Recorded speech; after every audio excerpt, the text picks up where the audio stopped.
I'm now really excited to welcome to the stage our next panel, starting with Adam Met, a musician with AJR, an educator, advocate, and the author of the book Amplify: How to Use the Power of Connection to Engage, Take Action, and Build a Better World.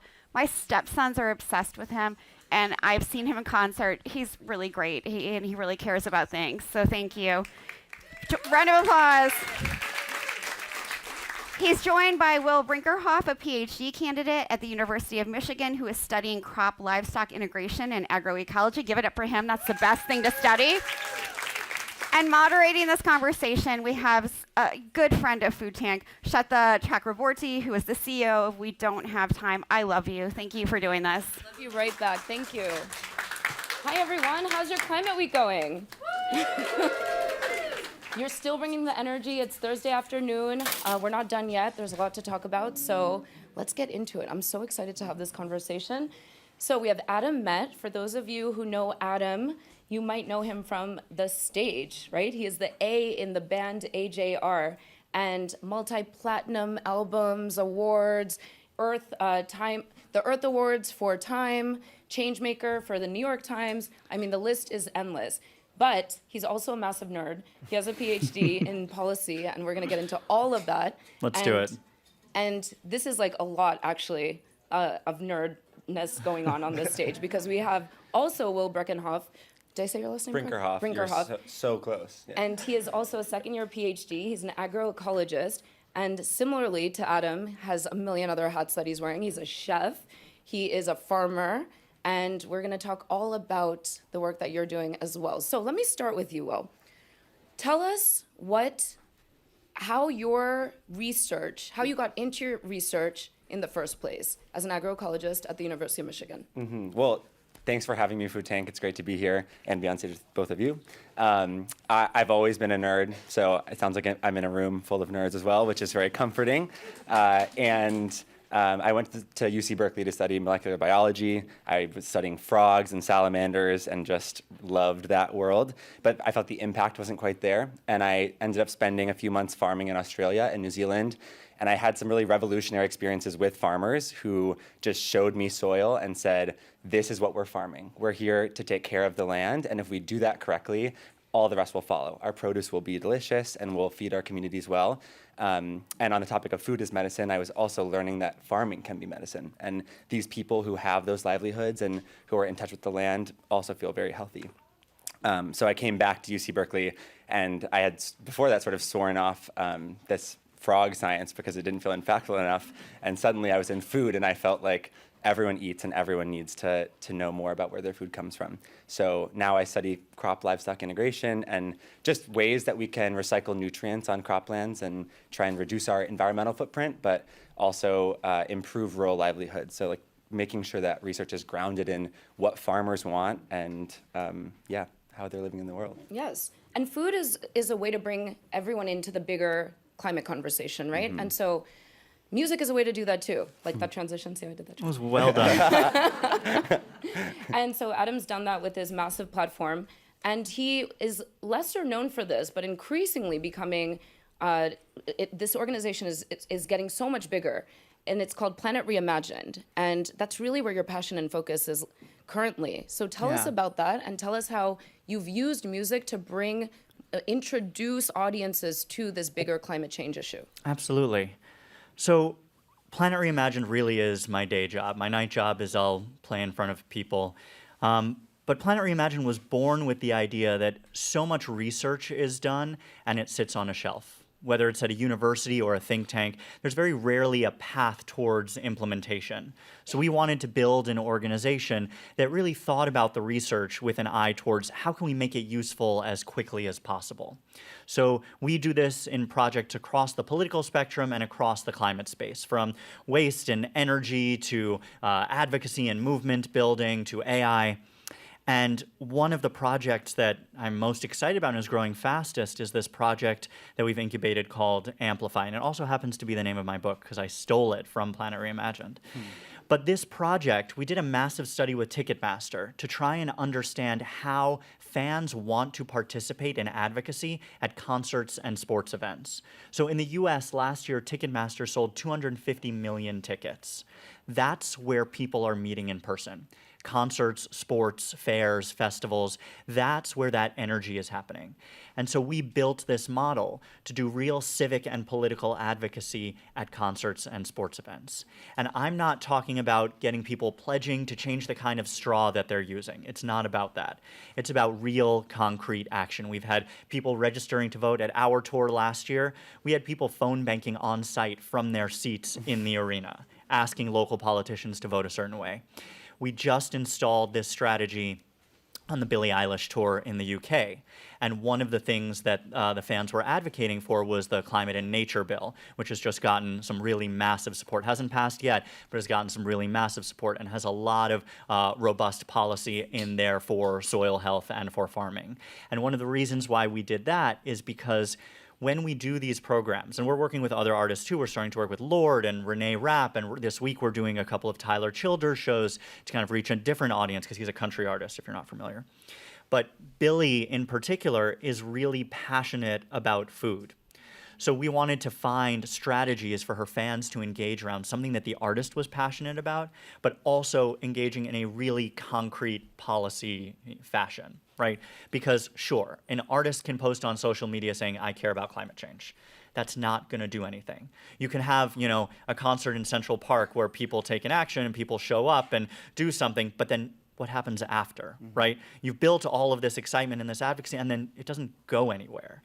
So this strategy that we've built creates long-term advocacy and long-term activists by having people volunteer and then show up to a second location, whether it's community board meetings, volunteering for nonprofits.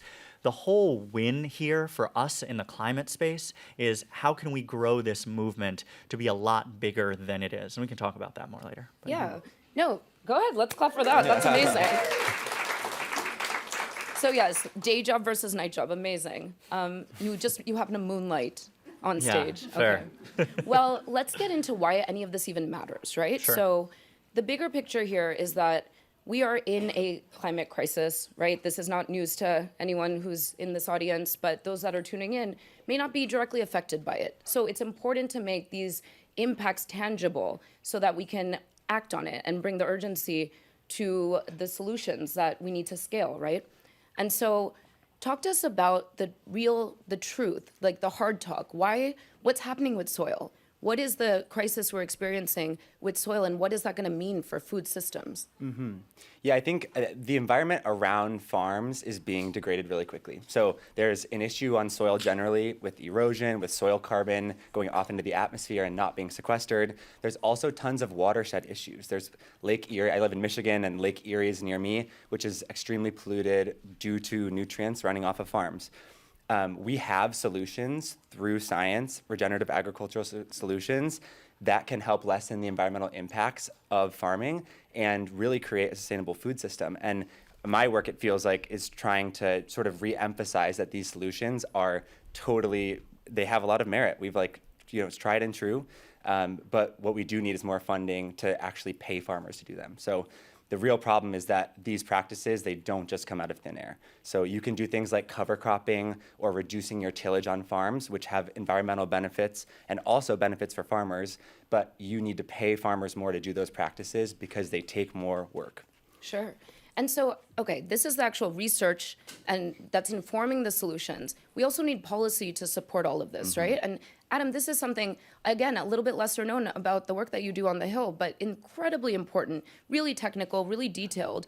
But talk to us about the act that's in potentially making its way through Congress right now and why it's so critical to get policies, some of these very dry technical policies, established as laws. Yeah. Policy is something that I kind of fell into. When I was doing my PhD is in human rights law and sustainable development. And so when the Inflation Reduction Act was being negotiated, I worked with a bunch of different members of Congress on the indigenous-owned energy provisions. And that was kind of my first foray into talking to Republicans and Democrats. And for me, effective policy is just as much about the policy itself and the implementation of it as the language we're using when talking to the different people on the different sides of the political spectrum. We have a bill right now that we've been working on for a while that encourages the siting of renewable energy on top of current oil and gas land, right? A very simple solution, has never been done before in the United States. There's about 18 million viable acres where we can put wind or solar on top of oil and gas land. And one of the reasons why it didn't happen so far was because in the Department of Interior, the permitting office for one is on a different floor from the permitting office of another. And that's the kind of shit that really bothers me. I don't know if I'm allowed to curse here, but that's really like an episode of Veep, isn't it? it really is an episode of Veep. It's crazy. But because of the language change that we did as we were working with Republicans and working with Democrats, yes, this might be unpopular in this room, but we engaged directly with small oil and gas companies in order to understand what they needed in order to transition their businesses, to provide them a new lease on life, literally. In the Intermountain West, where a lot of this land is, a lot of the social services are funded by oil and gas, the revenues that come from oil and gas. Schools, hospitals, a lot of that revenue is coming from oil and gas. So we wanted to make sure that we were working directly with the communities.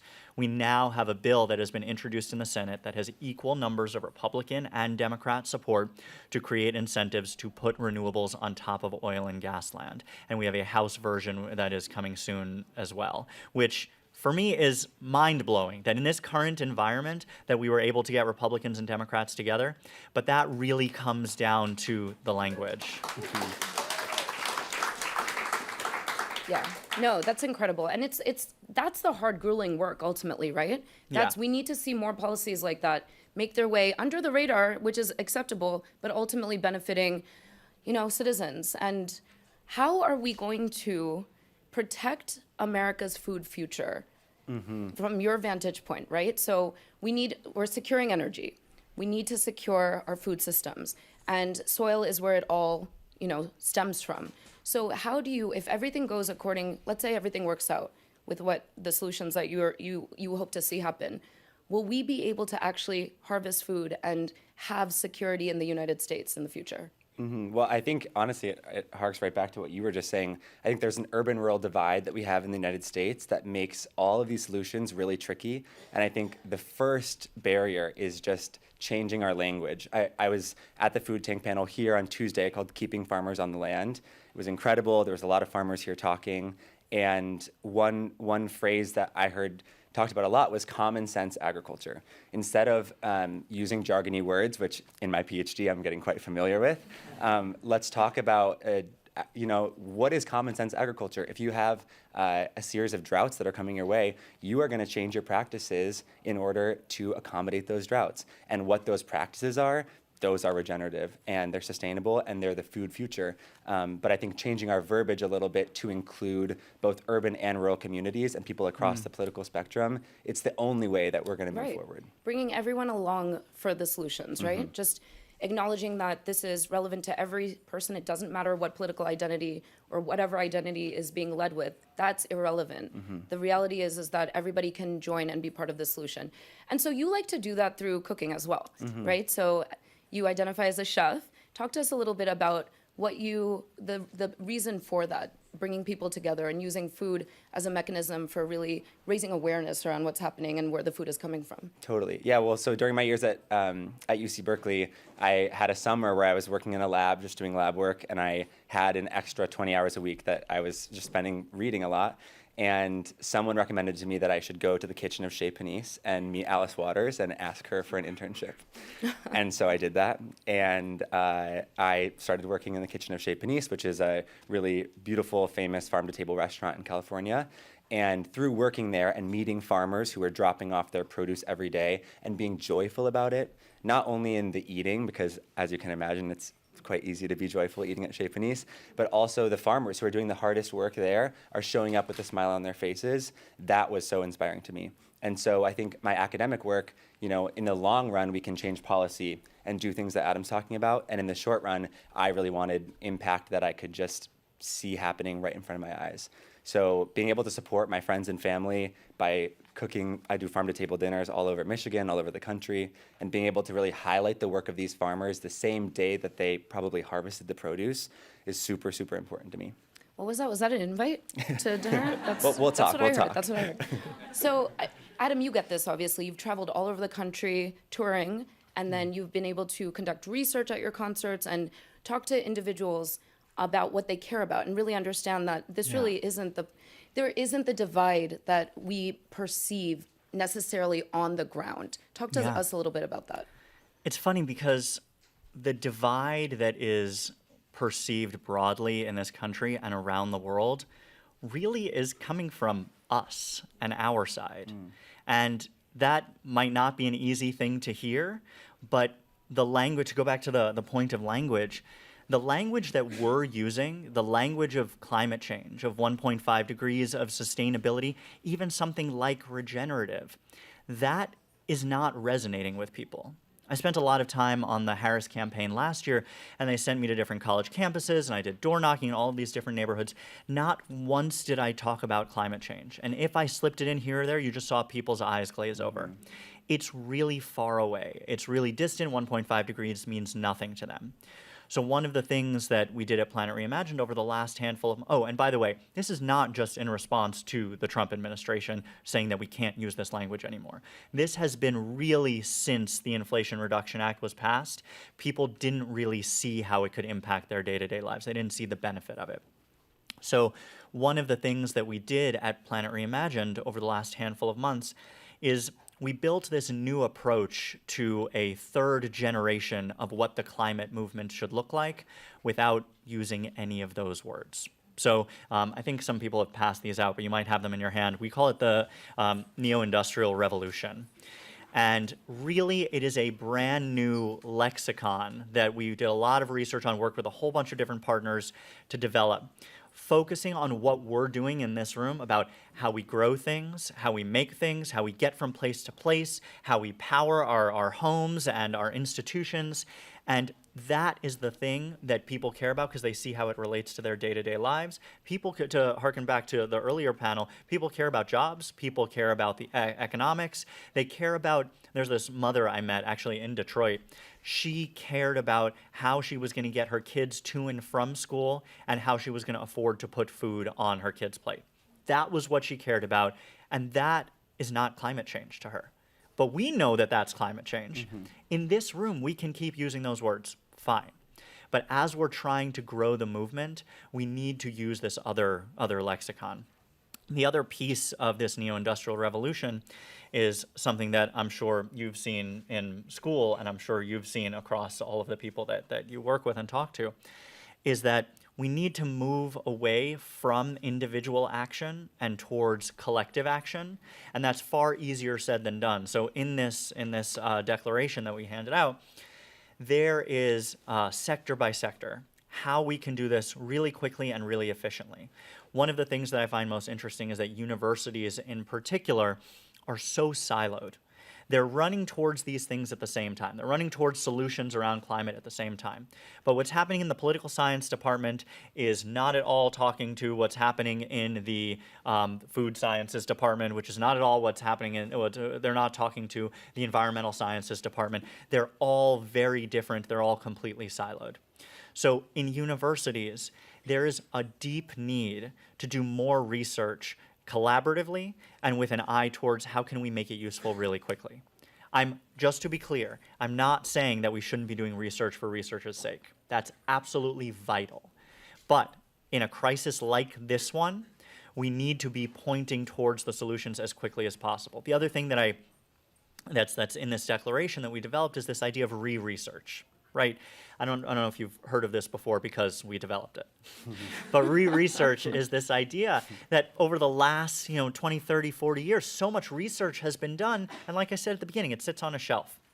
There's so much opportunity to go back and look at what has already been done and see if it can be applied again now. There's solutions everywhere at universities across the US and across the world that can actually be implemented really quickly. So this is what we built, this neo-industrial revolution. It doesn't have all the answers. It's not, you feel it's like very short. It doesn't have all the answers. But it really is a philosophy, because when we were in the science-based era of the movement, that was amazing because it really gave a grounding to the movement. With Greta and the Green New Deal, really focused on policy. But now we're in an era of the movement that needs to engage a broader number of people, widen the political spectrum. And to do that, we need to change the way we are engaging people and the way we are talking about this movement. Okay.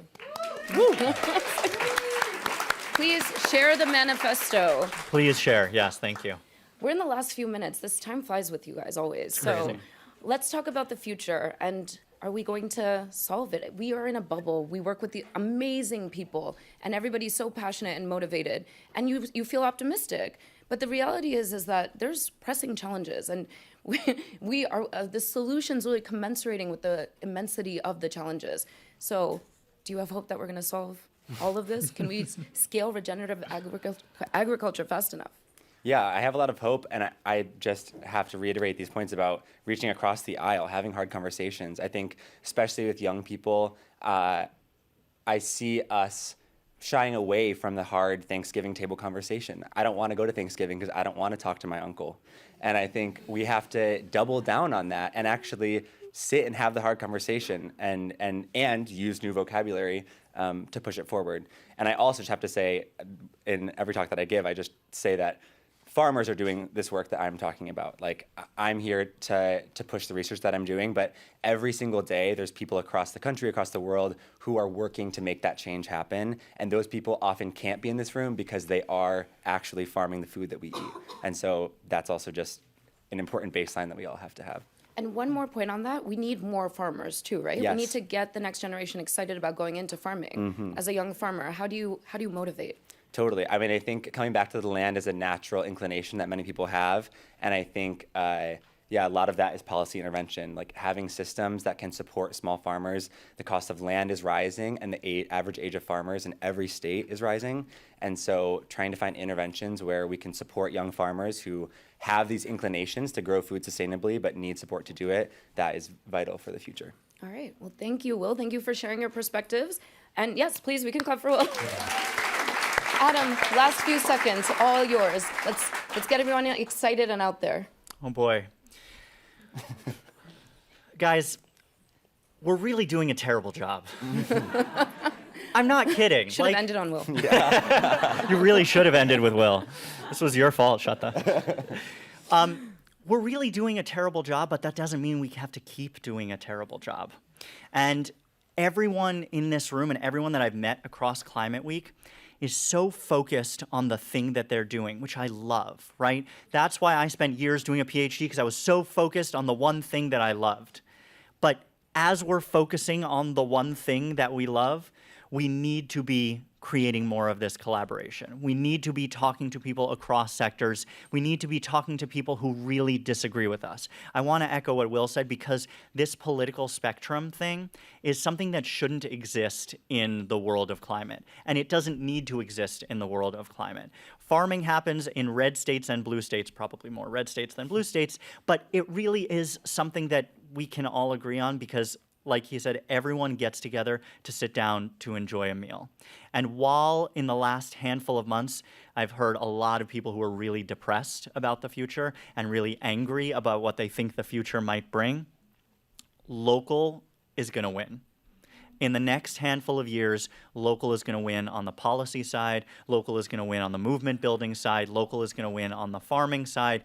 It is really vital that we focus on local. And I'll end with one really quick story because I know we're over time. People voting in local elections is something that they don't understand, that it's necessary. There was a community board race in Texas that was won by 12 votes, literally 12 votes. At that level, the decisions are made about transportation, about farming, about electricity, about waste. That's where the decisions are made that impact your day-to-day life. So whenever anyone comes up to you and says, what is I want to get involved, what is the thing I could do? The number one thing people could do is literally Google or ChatGPT when their next local election is and bring 5 other people to go vote in that local election. They happen hundreds of times throughout the year. It's not just in November, but for the next handful of years and around the world, local is going to win.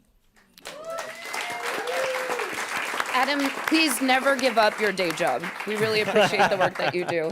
Okay, thank you so much to my panelists. And Thank you. Danny, for... Thank you. Thank you, Sweta. Yeah, thanks, Food Tank.